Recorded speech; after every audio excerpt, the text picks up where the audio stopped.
안녕하세요. 지식의 반찬을 더하다입니다. 오늘은 K-의료기기 해외 수출, 이 과정에서 생길 수 있는 국제법률 분쟁 문제를 좀 다뤄보려고 합니다. 요즘 K-팝, K-드라마에서 시작된 한류가 K-뷰티 넘어서 이제 의료기기 쪽으로도 막 뻗어나가고 있잖아요. 네, 맞아요. 관심이 정말 뜨거워지고 있죠. 그렇죠. 그래서 해외 시장 문을 두드리는 우리 기업들도 많아졌는데, 이게 기회만 있는 게 아니라 예상치 못한 법적인 문제, 이런 위험도 같이 커지고 있다고 해요. 오늘 저희가 주로 참고할 자료는요, 경남메일에 실린 박경진 오스트레일리아 변호사님의 기고글, 연구원 출신 CEO의 K-의료기기 국제법률 분쟁 1회입니다. 아, 박경진 변호사님 글이군요. 네, 이 박경진 변호사님 이력이 좀 독특하신데요.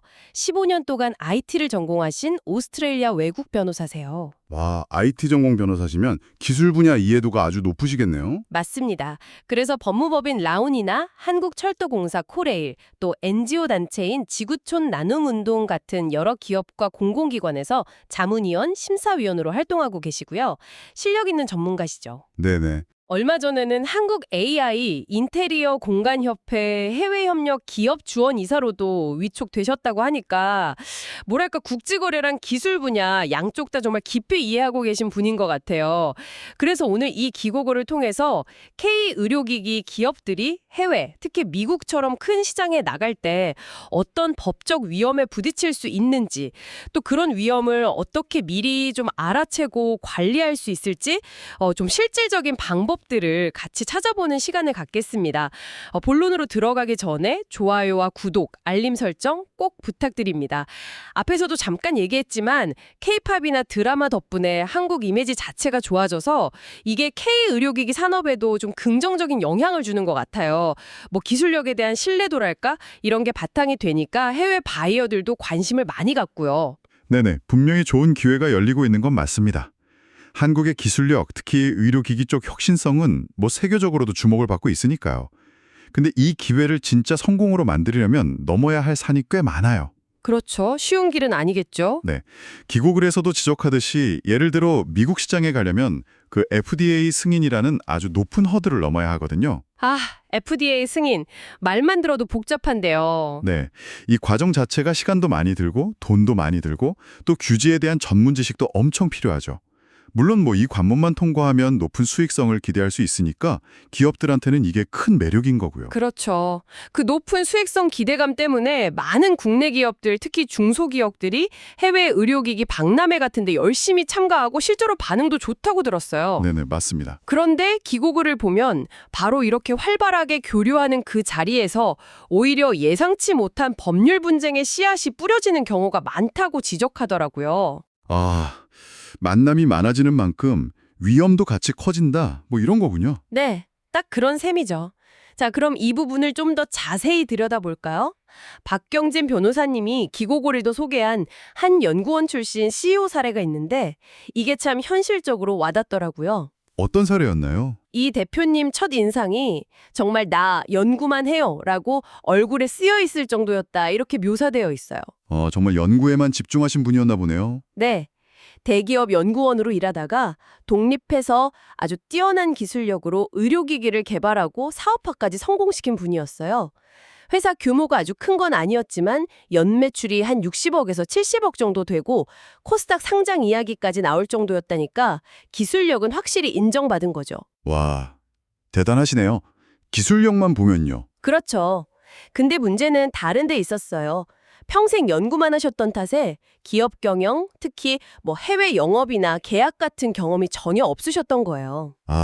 경영 경험 부족이 문제였군요. 네. 그리고 회사 안에도 이런 일을 맡길 만한 전문 인력이 부족했던 거죠. 결국 대표님이 직접 해외 영업에 나섰다가 좀 안타깝게도 해외 바이어한테 사기성 거래 제안을 받고 피해를 입게 된 거예요. 아이고, 그런 일이. 더 큰 문제는 이런 국제거래나 법률 문제에 대해서 속 시원하게 조언을 구할 만한 전문가가 주변에 없었다는 점이에요. 이 사례가 시사하는 바가 참 크다고 생각합니다. 아무리 혁신적인 기술력을 가지고 제품을 잘 만들었다 하더라도요. 그걸 성공적인 사업으로 이끄는 능력, 특히 이게 언어, 문화, 법률 시스템이 완전히 다른 해외 시장에서는 더 그렇거든요. 사업을 운영하고 리스크를 관리하는 능력은 완전히 별개의 역량이라는 거죠. 기술 개발 성공이 곧바로 글로벌 비즈니스 성공은 아니다. 이런 냉정한 현실을 보여주는 거네요. 정확합니다. 기곡을 보니까 박 변호사님도 이 CEO분을 좀 안타깝게 생각해서 도움을 주셨다고 하더라고요. 아, 그러셨군요. 네, 물론 이제 호주 변호사시지 미국 변호사는 아니니까 미국 법에 대한 구체적인 자문을 하기는 어려웠지만 그래도 국제법의 일반적인 절차라던가 대응 방향 이런 큰 틀에서 가이드라인을 제공해 주셨대요. 아, 방향을 잡아주신 거네요. 그렇죠. 특히 그 엄청난 미국 변호사 비용이 들기 전에 상황을 좀 정리하고 전략을 세울 수 있게 도와주신 건데 심지어 비용도 안 받으셨다고 하더라고요. 와, 정말 쉽지 않은 결정이셨을 텐데. 근데 이 해외 소송 비용 문제가 정말 심각하긴 합니다. 중소기업한테는 거의 넘기 힘든 벽이죠. 그렇죠. 얼마나 들길래요? 기곡글에서도 언급됐는데 미국 변호사들 시간당 수임료가 경력이나 전문 분야에 따라 다르긴 한데 보통 평균적으로 시간당 $300에서 $1,500 정도 한다고 해요. 시간당이요? 와, 네, 시간당 그 정도인 거죠. 근데 소송이라는 게 보통 짧게 안 끝나잖아요. 처리할 업무량도 엄청 많고 그래서 대부분 시간제, 그러니까 타임 차지로 비용이 청구됩니다. 여기서 우리가 좀 주목해야 할 점은요. 이 비용 부담이 그냥 돈이 나간다 이 문제가 아니라 때로는 기업의 존립 자체를 위협할 수도 있다는 거예요. 아, 정말요. 네. 억울하게 사기를 당하거나 계약 위반 피해를 입고도 이 천문학적인 소송 비용 때문에 정당한 권리 주장을 그냥 포기해야 하는 중소기업들이 생각보다 적지 않아요. 정말 안타까운 현실이네요. 듣고 보니까 결국 예방이 최선이고 문제가 생겼을 때 감당할 수 있는 비용 구조를 미리 고민하는 게 어떻게 보면 생존이랑 직결되는 문제일 수 있다는 겁니다. 듣고 보니까 정말 심각한 딜레마네요.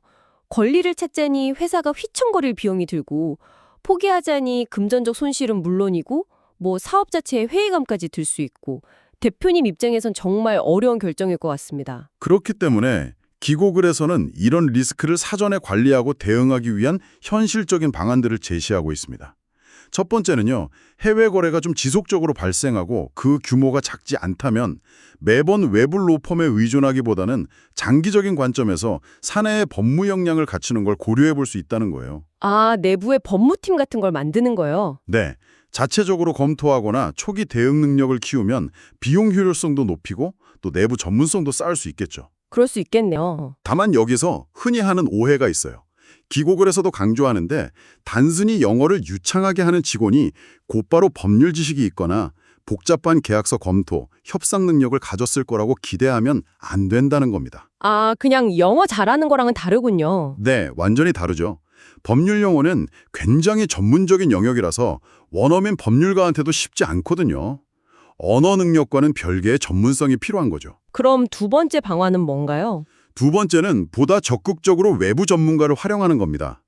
예를 들면 국제거래 경험이 풍부한 외국 변호사를 회사의 자문이나 고문으로 위촉하거나 여력이 되면 직접 고용하는 방식이죠. 아예 전문가를 영입하는 거군요. 네, 이게 문제가 터진 뒤에 수습하는 사후약 방문식이 아니라 계약서 검토 단계, 협상 단계부터 법률 전문가가 참여해서 잠재적인 위험을 미리 찾아내고 예방하는 훨씬 능동적이고 효과적인 리스크 관리 전략인 거죠. 근데 중소기업 입장에서 사내에 법무팀을 두거나 외국 변호사를 직접 고용하는 게 이게 현실적으로 가능한 대안일까요? 초기 투자 비용이나 고정 비용 부담이 상당할 것 같은데요. 네, 물론 쉽지 않은 결정입니다. 당장 비용 부담이 클 수 있죠. 그렇죠. 잠재적인 미래의 소송 비용이랑 현재의 예방 비용 사이에서 어떤 판단을 해야 할지 참 어려울 것 같아요. 맞습니다. 하지만 이걸 단순 비용 문제로만 볼 게 아니라 전략적인 투자 관점에서 접근해야 한다고 생각해요. 전략적 투자요? 네, 당장 비용이 부담스러울 수 있지만 한번 국제 분쟁에 휘말렸을 때 발생하는 그 유무형의 손실들, 예를 들어 직접적인 소송 비용은 물론이고 경영진의 시간과 에너지 소모, 또 기업 이미지 손상 같은 걸 고려하면요, 사전 예방 투자가 장기적으로는 훨씬 더 경제적일 수 있다는 거죠. 하긴 분쟁 터지고 나면 손해가 훨씬 크겠네요. 그렇죠. 기고글에서 국내 최대 로펌 김앤장의 외국 변호사 수가 2023년 기준으로 185명에 달한다는 통계가 나오거든요. 와, 185명이요? 정말 많네요. 네. 이건 뭐 비단 대기업뿐만 아니라 많은 기업들이 이런 사전 법률 리스크 관리의 중요성을 인식하고 투자하고 있다는 걸 보여주는 거죠. 물론 중소기업은 상황에 맞게 뭐 파트타임 자문 계약이라든지 특정 프로젝트별로 외부 전문가를 활용한다든지 좀 더 유연한 방식을 찾아볼 수 있겠죠. 그렇군요. 결국 예방이 최선이라는 말씀이신데 그럼 성공적인 해외 수출을 위한 가장 첫 단추는 뭘까요? 좋은 제품을 만들었다면 이제 믿을 만한 파트너, 그러니까 바이어를 찾는 게 중요할 텐데요. 맞습니다. 좋은 바이어를 만나는 게 모든 것의 시작이죠.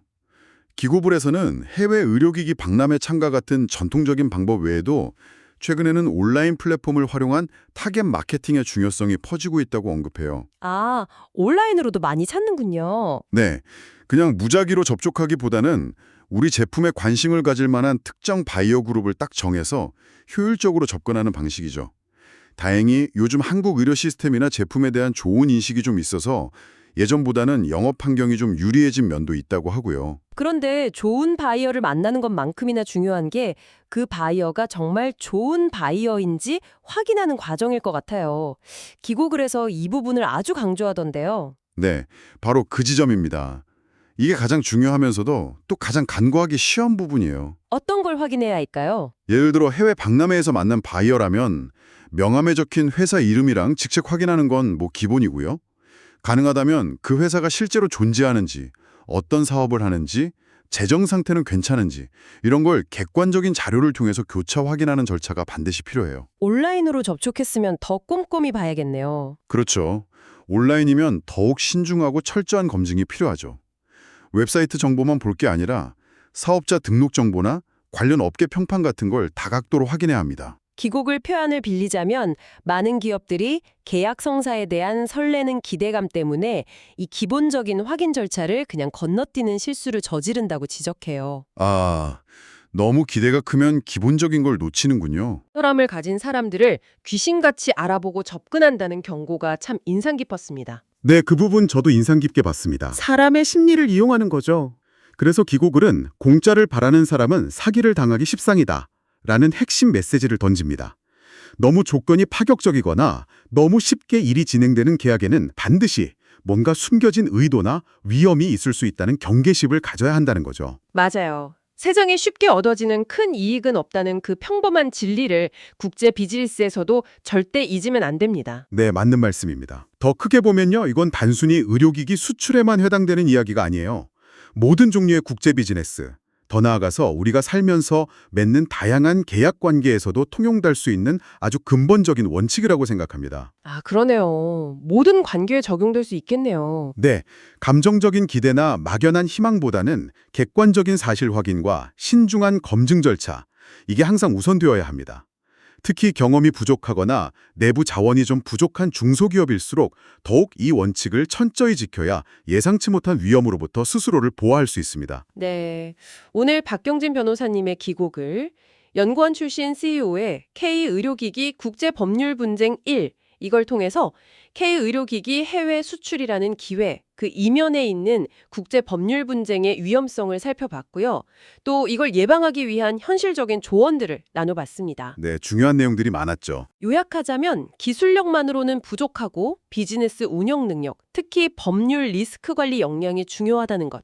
그리고 막대한 소송 비용을 생각하면 사내 법무 역량을 키우거나 외부 전문가를 활용해서 사전에 예방하는 게 필수적이라는 점. 그리고 무엇보다도 계약 상대를 철저히 검증하는 이 기본 원칙을 지켜야 한다는 점을 확인할 수 있었습니다. 오늘 저희가 다룬 내용이 기곡을 시리즈의 첫 번째 편이라는 점도 기억할 필요가 있습니다. 기곡을 마지막에 다음 편에 계속이라고 되어 있거든요. 아, 다음 편이 또 있군요. 네, 그만큼 이 국제법률 분쟁이라는 주제가 다층적이고 복잡하다는 뜻이겠죠. 앞으로 더 구체적인 사례나 깊이 있는 논의가 이어질 수 있다는 걸 암시하는 것 같고요. 그만큼 우리 기업들이 계속 관심을 가지고 대비해야 할 영역이라는 의미이기도 합니다. 그렇군요. 지속적인 관심이 필요하겠네요. 자, 오늘 이야기를 마무리하면서 청취자 여러분께 마지막으로 생각해 볼 만한 질문을 하나 드리고 싶습니다. 네, 어떤 질문인가요? 만약 여러분이 뛰어난 기술력을 가진 연구원이나 중소기업 대표로서 해외 시장에 진출한다면 오늘 저희가 이야기 나눈 법률 문제 외에 성공적인 글로벌 비즈니스를 위해서 가장 먼저 대비해야 할 비법률 쪽 요소는 무엇이라고 생각하시나요? 아, 법률 외적인 부분이요? 좋은 질문이네요. 네, 예를 들면 현지 시장의 문화적 차이에 대한 깊은 이해라든지 아니면 경쟁 환경이나 소비자 니즈를 정확하게 분석하는 것, 혹은 믿을 수 있는 현지 파트너와 관계를 잘 구축하는 것 등등 법률적인 준비 외에 또 어떤 것들이 중요할지 각자의 입장에서 한번 고민해 보시는 것도 의미 있을 것 같습니다. 오늘의 이야기 어떠셨나요? 이야기가 유익했다면 좋아요와 구독, 알림 설정 잊지 마세요.